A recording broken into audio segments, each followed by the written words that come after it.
Jager je akčný letecký simulátor futuristického lietadla, ktorý je dosť založený na príbehu, takže tu je veľmi veľa cutscén. Vyšiel v roku 2003 na PC a Xbox a vyrobila ho berlínska vývojárska spoločnosť Jager. Tá bola založená už v roku 1999 a Jager bola ich prvá hra. Potom vyrobili v roku 2012 Spec Ops The Line a v roku 2017 Dreadnought a dodnes vyrábajú hry. Naposledy vytvorili Cycle Frontier. Väčšinu podielu firmy kúpil čínsky konglomerát Tencent, ktorý im chce pomáhať s vývojom a distribúciou ich budúcich hier. Vo svojej dobe sa Jager predával len za $20, čo bolo málo a veľa recenzentov si túto cenu pochvaľovalo. Recenzie dostávala hlavne od nemeckých kritikov veľmi slušné. Pre Windows mi vyšla priemerná známka 72,4% a pre Xbox 76,8%. Recenzenti sa sťažovali akurát na vysokú obťažnosť v niektorých misiách a na hlášky hlavného hrdinu. Inak boli celkom spokojní, hlavne čo sa týka grafickej stránky a Jagera prirovnávali k zabijakovi Halo. Aj keď tieto dve hry nechcem porovnávať, čo sa týka zábavnosti, Jager ma viac bavil. Prirovnal by som ho k hrám ako Freelancer, Wing Commander či Darkstar 1, aj keď tieto všetky hry sú skôr vesmírne simulátory. Alebo Aquanox, no tam ste zase pod vodou. V Jagerovi sa budete pohybovať len nad zemským povrchom. Príbehovo je hra zaujímavá. Aj keď hru vytvorili Nemci, budete bojovať proti Nemcom z budúcnosti, ktorých vedie diktátor a vy sami budete stať na strane Američanov. Počas príbehu ešte stretnete Rusov, ale to predbieham. Svet, v ktorom sa ocitáte, už nie je rozdelený na štáty, ale Zem si rozdelili megakorporácie ako DST, Proteus či Lobos Robotics. Budete hrať za Magnusa Taida, pilota na voľnej nohe, freelancera, ktorý mal to šťastie, že dostal prácu pre korporáciu Proteus. Cutscény má táto hra výborné, rovnako ako dubbing a postavy.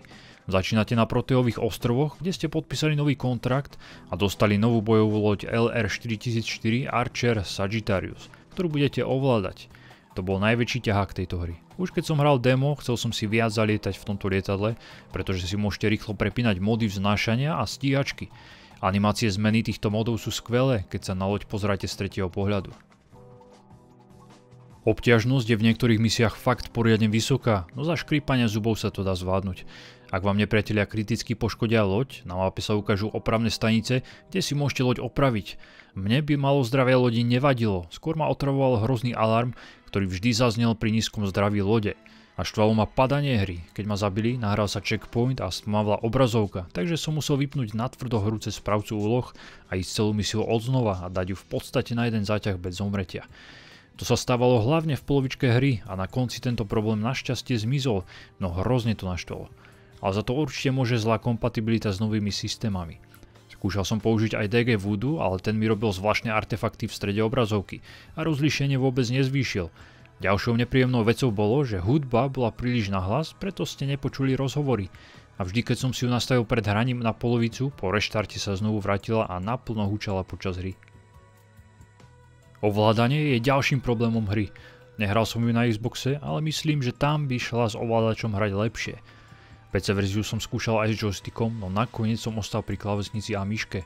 Keď sa vznášate s lietadlom a chcete niekam mieriť, stále sa vyrovnáva pohľad, že je v boji nepohodlné. Keď si naopak urobíte z letu na stíhačku a v dogfighte naháňate nepriateľov, pri rolovaní sa robí to isté, automaticky vám to vyrovnáva. Celú hru mi prišlo, ako by som bojoval s autopilotom, takže som sa nemohol úplne ponoriť do súbojov. Ovládanie si vyskúšate už v tréningu, kde musíte hľadať symboly a učiť sa loď ovládať. Zbrane sú klasické, na prvý laserový kanón máte neobmedzenú muníciu, no streľba žerie energiu, ktorá sa postupne dobíja. Sekundárnou streľbou sa dá streľa nabiť do silnejšej, no tá je nepresnejšia a najlepšia proti statickým cieľom. Potom tu máte navádzané rakety, ktoré rýchlo vystrieľate, dvojitý Gatling, ktorý sa hodí proti rýchlejším lodiam a keď ich chcete rýchlo zničiť, a nakoniec Railgun, ktorý budete používať ako snajperku a tiež na väčšie a statickejšie ciele. Okrem snajperky je v hre zapnuté automatické mierenie, čo je super, no môžete si ho v nastavení vypnúť. Príbehová kampaň obsahuje až 22 misií, no hra nie je vôbec dlhá, prešiel som ju za 7 hodín. Niektoré misie sú extra krátke, iné vám zaberú dlhší čas aj kvôli hrozne vysokej obťažnosti. Keď prejdete kampaň alebo nejakú misiu, môžete sa pozrieť, aký ste v nej boli úspešní, akú ste mali presnosť, koľko power-upov ste zobrali a či ste splnili všetky bonusové úlohy. Misie majú veľmi dobrý dizajn, nikdy ma nenudili. Máte tu otvorený svet, ale nikdy nebudete mať moc času ho sami a v kľude preskúmať. Vždy vás bude tlačiť čas alebo váš nadriadený, aby ste pomohli brániť väčšiu loď proti nepriateľským stíhačkám a bombardérom. Oblasť si môžete preskúmať až tesne pri konci, keď splníte všetky hlavné úlohy. Veľakrát sa bude meniť prostredie alebo budete ovládať statickú väžu a nie vždy budú myslieť len o streľbe, čo dopomáha celkovej hrateľnosti. Poďme si teraz jednotlivé misie viac priblížiť. Prvá je veľmi jednoduchá a slúži ako tutoriál. Trochu si zalietate nad ostrovmi a za chvíľu sa vám prihlási vaša dávna kamarátka Sára. Na Magnusa je naštvaná kvôli niečomu, čo v minulosti vyviedol, tak ju nepovýšili a schytala to s ním. Magnus sa s ňou počas hry bude snažiť udobriť. Sára slúži ako operátorka, takže ju často budete počuť aj vidieť. V tejto prvej misii musíte sledovať vášho wingmana, strieľať na cvičné ciele alebo prelietavať cez brány. V ďalšej misii musíte nájsť stratený fighter, ktorý sa vymkol kontrole. Potom mu musíte zničiť motory a zhodiť do vody. Ak spadne na zem, misia bude neúspešná. Tretia misia začne opäť cvičením pohybujúcich sa cieľov, než vám zavolá Sára a oznámi, že musíte rýchlo ísť brániť vedcov, na ktorých zaútočili piráti. Sú veľmi jednoduchí a ľahko ich zničíte základnou zbraňou. Na konci zaútočíte na nepriateľskú ponorku. V štvrtej misii sa zmení prostredie, presuniete sa do tropickej oblasti. Musíte nájsť bar, kde budete hľadať informácie o pirátoch. Barman bude na vaše otázky podozrievavý, preto vám nič nepovie. Prvýkrát stretnete bojovú loď DST a Guntnera van Berga, ktorý bude chcieť, aby ste im prenechali pirátov a nestarali sa do nich. DST je v tomto svete korporácia, ktorá pripomína nemeckých fašistov. Tejto lodi budete musieť zničiť diela a hneď potom vás napadnú DST stíhačky. Tu konečne zažijete dobré dogfighty, no stíhačky nemusíte zničiť všetky. V bare vás vrelo privítajú, pretože ste dokázali odraziť DST a barman vám už konečne povie meno človeka, za ktorým musíte ísť. Zajdete teda za Aldom, ktorý bude hovoriť nejasne. Večer sa vrátite do baru, kde príde Hank Spanner, ktorý vraj našiel hniezdo pirátov a hľadá ľudí, ktorí mu ho pomôžu vyčistiť. Piatá misia sa bude odohrávať v noci. Najskôr si s Hankom zazavodíte, čo bolo príjemné osvieženie, a potom ako traja piloti budete ničiť pirátov. Táto misia bola veľmi zábavná. Budete ničiť ako stíhačky a väčšie lode, tak pozemné veže a vozidlá. Po misii za vami zase príde Aldo, ktorý len tak ušiel z hniezda pirátov, kde bol v utajení a zistil, odkiaľ prišla ponorka a že sa líder pirátov volá Cheek Lu. Šiesta misia začína za veľkým kanónom, kde vám hoši začnú hádzať rôzne veci a nábytok, ktorý budete strieľať. Dosť šialená misia, ale zábavná. V 7. misii musíte znovu nájsť ponorku a zneškodniť ju. Teda zneškodní ju Kartágo, čo je útočná loď, ktorú musíte počas plavby chrániť. A budete jej označovať veže, ktoré loď zničí raketami. Keď nájdete ponorku, budete ju sledovať a čistiť nepriateľské pozemné ciele. Ponorka niekedy vypustí míny, ktoré musíte zničiť skôr, než do nich narazí Kartágo. Tiež výborná misia, ktorá ma bavila. Na konci opäť príde DST, ktorý požaduje, nech mu prenecháte ponorku a odídete. Než stačíte urobiť čokoľvek, DST ponorku rozpraší na prach. V 8. misii pôjdete do Bitterfeldu, čo je púšť plná zabudnutých obranných robotov. Zo všetkých misií sa mi tieto najmenej páčili, pretože oblasti sú škaredé, industriálne, plné unikajúcich chemikálií a trosiek a bojovať budete proti otravným robotom. Je to podobne hnusná oblasť ako Blight Town v Dark Souls. V tejto misii musíte nájsť prechod do vnútornej lokácie. Nájdete obrovské dvere, ktoré musíte deaktivovať, čiže musíte sledovať potrubie a zničiť 2 generátory. Táto misia ma vôbec nebavila. V 9. misii musíte nájsť obyvateľov oblasti a zistiť od nich informácie. Táto lokácia je opäť plná robotov a tentoraz aj mín, ktoré sú smrtiace. Keď nájdete platformu, pokecate si s miestnymi. Podľa prízvuku a toho, že pijú vodku, reprezentujú v hre Rusov. Najskôr vám neveria a chcú od vás jednu láskavosť. Pôjdete zničiť robotov, ktorí ukladajú míny. Pri jednej opustenej chate nájdete vodku, čo ich poteší a hneď sa stanete kamošmi. Spýtajte sa ich, ako sa dá dostať hlbšie do oblasti a oni vám povedia o automatickej továrni, ktorá nepretržite recykluje odpad a z toho vyrába útočných robotov. Od tejto 10. misie mi hra začala padať po nahrati checkpointu, takže som celú pasáž s obranou platformy pred robotmi opakoval si 5 krát, čo bolo otravné. Potom nasadnete do lietadla a pôjdete nájsť továreň, ktorú musíte zničiť. Ak viete, kam máte ísť, celá misia sa dá prejsť za pár minút, no musíte aj obraňovať ruskú platformu, na ktorú útočí veľa lietadiel. Ak ju roboti zničia, je misia neúspešná. V 11. misii nájdete druhú poškodenú továreň na robotov, ktorú Rusi opravia a vyrobia si pre seba loď. Následne vymyslíte, ako sa hĺbšie dostať do oblasti Bitterfeld. Nájdete lokomotívu, ktorá vám poskytne kryt pred nepriateľskými vežami. Lokomotívu pôjdete hľadať s Karpovom, ktorého musíte obraňovať. Na konci je nepríjemný súboj s väčším robotom BFS-05, ktorého zničíte len zozadu.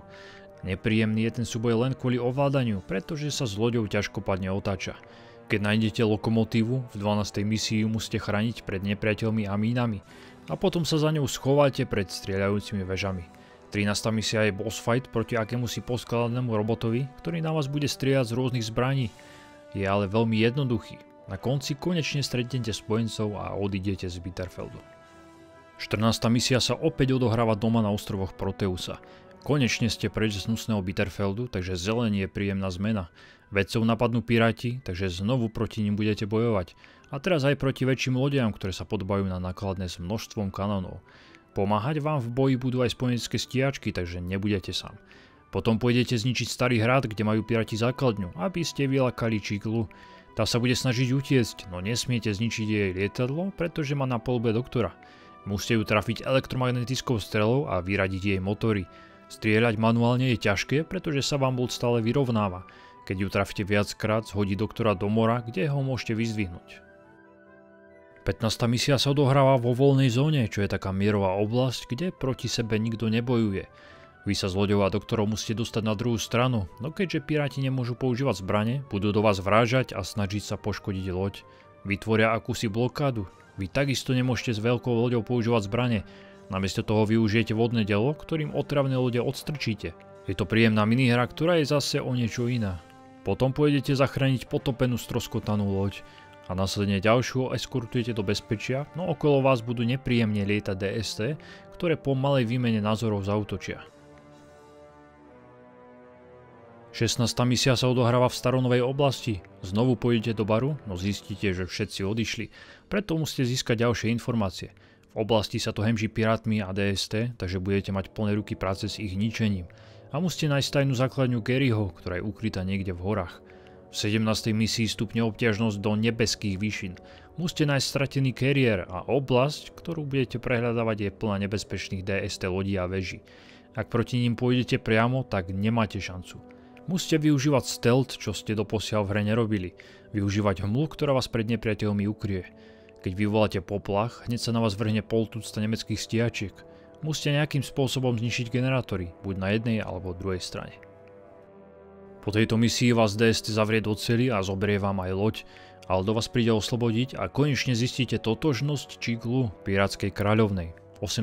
misia bude zase iná, ale bavila ma. Čiglu bude ovládať loď a vy budete v jednej veži strieľať po nepriateľoch. Potom si to vymeníte, zoberiete ťažký DST bombardér a budete musieť ujsť na juh. V ďalšej misii budete tiež ovládať bombardér a dizajn levelu bude zase iný. Musíte sa infiltrovať do základne a hangáru DST, kde máte svoju starú loď. S bombardérom si postupne prejdete cvičnú cestu, keďže ste nováčik, a získate najskôr zelené, potom žlté a nakoniec červené overenie.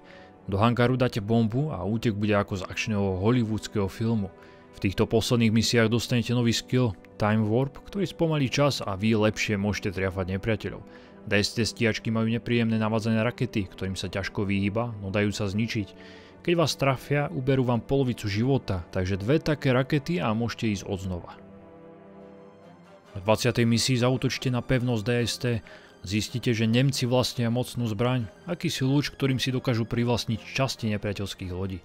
Ten mi pripomenul Deviator z Duny 2, ktorý dokázal tiež premeniť nepriateľskú jednotku na vašu pomocou nervového plynu. Táto misia je tiež veľmi ťažká. Je tu množstvo veží, ktoré odporúčam hneď zničiť a nebezpečných stíhačiek, no v druhej časti na nich kašlite a útočte len na veľkú loď. Tej musíte nejakým spôsobom zničiť lúč a keď sa rozdelí na dve, tak si užijete krásnu deštrukciu. V poslednej misii musíte najskôr brániť Kartágo a zabojujete si proti finálnemu bossovi Fanbergovi, ktorý je so svojou stíhačkou fakt nebezpečný. Je dosť tuhý, takže na ňom miniete všetku muníciu, ktorú budete mať. Jager je nedocenená letecká akcia, ktorá má výborný level design a je zábavná, no má aj nejaké nedostatky. V niektorých misiách vysokú obťažnosť a krátku hernú dobu, ale aj tak túto hru odporúčam, ak máte radi strieľačky s lietadlami.